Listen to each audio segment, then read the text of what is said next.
the headlines for tonight, December the 31st, 1099. The two villages each side of the River Ouse are now well established as parishes. Each has a manor house, a church and a number of small dwellings. The parish of Amesbury is applying for greater status, having 2 manor houses and a small priory. Rumours abound that the remains of St Neots of Cornwall, currently the subject of great wonderment and pilgrimage, were in fact stolen and not donated as originally supposed. This has not yet been confirmed.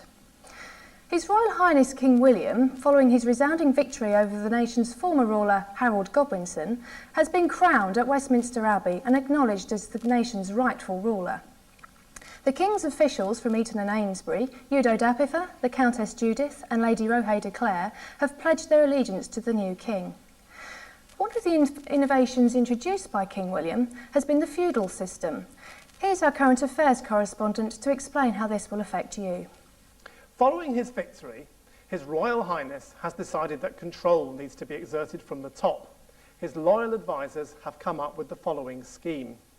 As you can see, the King is at the top, and in return for much land, his barons and loyal helpers will supply knights to fight in the Royal Army for 40 days a year. His barons, or tenants-in-chief, as he's going to call them, will supply land to the actual knights who are going to be known as lords, and they will serve in the army for 40 days a year. At the bottom of the structure are the peasants, who in return for payment and services will receive land. Naturally, each level will be expected to supply discipline and control as required.